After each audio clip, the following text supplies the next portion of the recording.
Hello, and welcome to the Drawing Animal Podcast with Wesley Bare. I'm your host, Wesley Bare, and on today's episode, we will be talking about the Chinese pangolin in anticipation of World Pangolin Day. Uh, but this is for better for worse, as we will be getting into the plight of the pangolin. But first, some general information. The pangolin is a group of 8 species belonging to the order Philodota. It's PHOLIDOTA.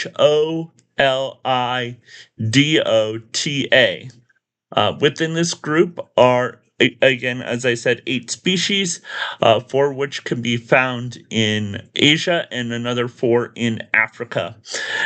Much like the anteater, they are known as scaling anteaters. They form kind of the mammalian niche for food in terms of the slurping up of insects.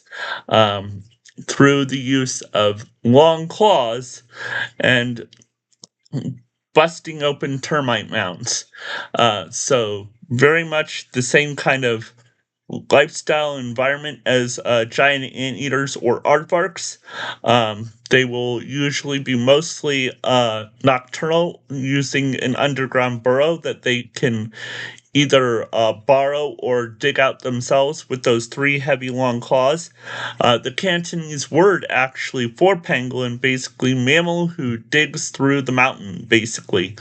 Um, but they will come out around evening and slurp up tons and tons of insects in one night. They can eat up to 20% of their body weight in just one night and have been known to eat around 70 million termites and other insects uh, throughout the entirety of just one year. So, definitely very efficient hunters of insects, and especially, again, ants and termites. Um, the Chinese pangolin is about 35 to 40 centimeters in length and anywhere around about 10 kilograms. This is about the average weight for pangolins in general. It's about kind of right in the mid range. The most distinctive of them is that they have bluish gray scales. Um, but other than that, a lot of pangolins pretty much look the same. They have a kind of small head, cone shaped kind of mouth and face, and then a kind of somewhat long tail that extends along the back, and then kind of these kind of forepaws that it kind of hobbles or runs on as it searches for food. They're not the greatest runners, but they're actually not too bad. And plus, they are both climbers and swimmers. They have been, with some species being pretty arboreal, especially, I think it's the black belly pangolin of Africa. So that's the overall kind of lifestyle of penguins. Penguins rarely meet each other in the wild. They only get together really to have a baby together. The baby will take about a year in some species, especially the Chinese pangolin, to develop inside the mother. And then he'll stick around with mom, climbing on top of her back and staying there for about 4 months as he nurses and suckles from her. But within that period of time, he also develops the ability to eat ants, as they are not hard to digest and eat, especially considering that penguins at all don't develop any teeth in their jaw. So all they do is use that sticky long tongue to slurp up insects. The way they digest those insects and ants is mainly through the method of small rocks. If you get that reference, good for you.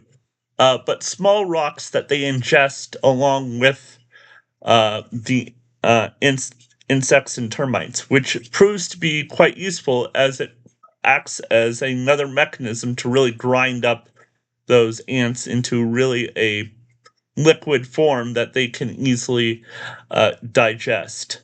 Um, uh, so there you are, the pangolin as a whole. Again, there's still a lot of study to be done due to their mostly nocturnal nature. They can still be hard to study, and they have become even harder to study within the last 10 years, just as we're starting to get to learn more about them, as pangolins are the most basically endangered group of mammals on the planet and have become highly trafficked by the traditional medicine industry, found mainly in China, but in other large sectors of the Asian continent. Um, Chinese pangolins live throughout southern China, Laos, uh, Thailand, Vietnam, and parts of northern India, and even found in regions such as Hong Kong and a few on even on the island of Taiwan. But despite this large distribution, populations again have dramatically decreased, and unfortunately, as I said, it does not uh, single out the Chinese pangolin.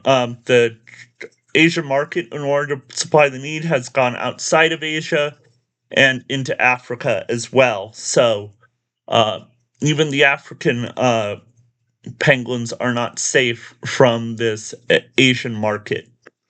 Um, since 1960 to about 2000, the population of at least Chinese pangolins dropped all by over 90%.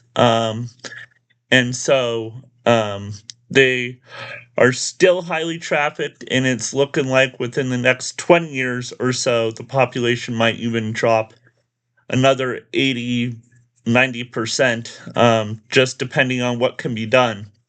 Um, and again, all but two of the species are endangered um, on some level. Um, there are thankfully a number of organizations looking to help support. You can look at Save Pangolin, the World Land Trust, and the World Wildlife Fund as some of the key players.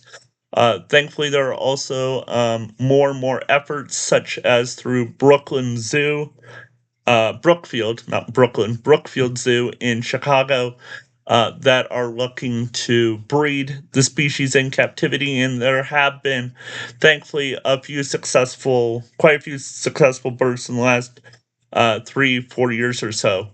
But it's still far way off from really being able to breed this animal in captivity. And so there's still a lot of effort to be made to help preserve the species. Um, but I think it behooves us all to protect wildlife and to do what we can. I, it's stories like this that can get really disheartening with the amount of kind of endless slaughter, especially of if you actually look at any of the pictures of pangolins, they are fairly cute animals, just basically a scaly animal that just happens to have keratin scales that are in high demand, and that high demand is not of any value really. It's just mainly superstition, and so to see a beloved animal like that killed for unnecessary reasons is really disheartening. But I do believe that God has created the pangolin for a special need, at least in the times we're living in, to form a niche to help curb insect populations. And so I think they play a vital role in our ecosystem. And besides that, they're just part of the amazing design God has created into the world. And He wants us to enjoy it and not to squander it. Doesn't mean we can't use it for our own benefit at times, but we need to do it with a desire to manage it well, and to see that God has created animals as a joyful thing. And again, it can be disheartening, but I always look to Isaiah 11. If you want to read Isaiah 11, especially 6 through about, I think it's verse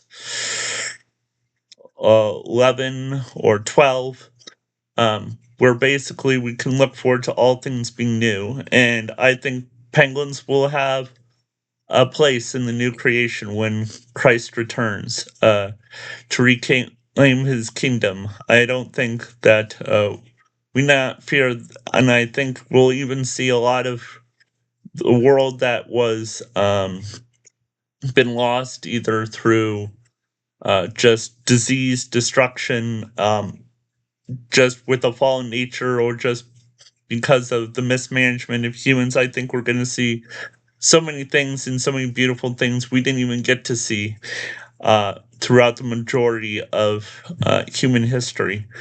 And so I think that there's great knowledge in knowing God really does care about his creation. And I hope everyone can take comfort in that fact and that you actually get to know Jesus Christ, the Creator. Um, he's the one who, according to Colossians, hold all things together, and they were all created by him and for him. So it's for him, for his glory, and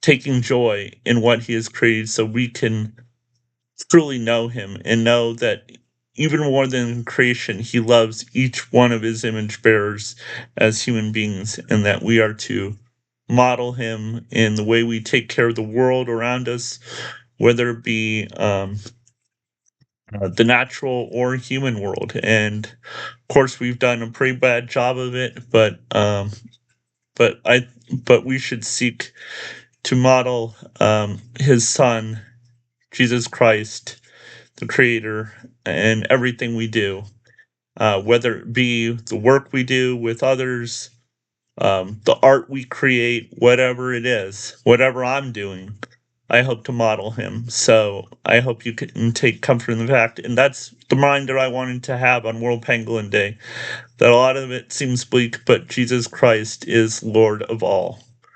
And he is the sustainer of the universe, even in dark times and despite the fallenness of this world. And so I hope that brings you comfort this Pangolin day, and that it doesn't uh, dishearten you. So always remember to enjoy nature, enjoy drawing, enjoy God's creation, and have a wonderful, wonderful day.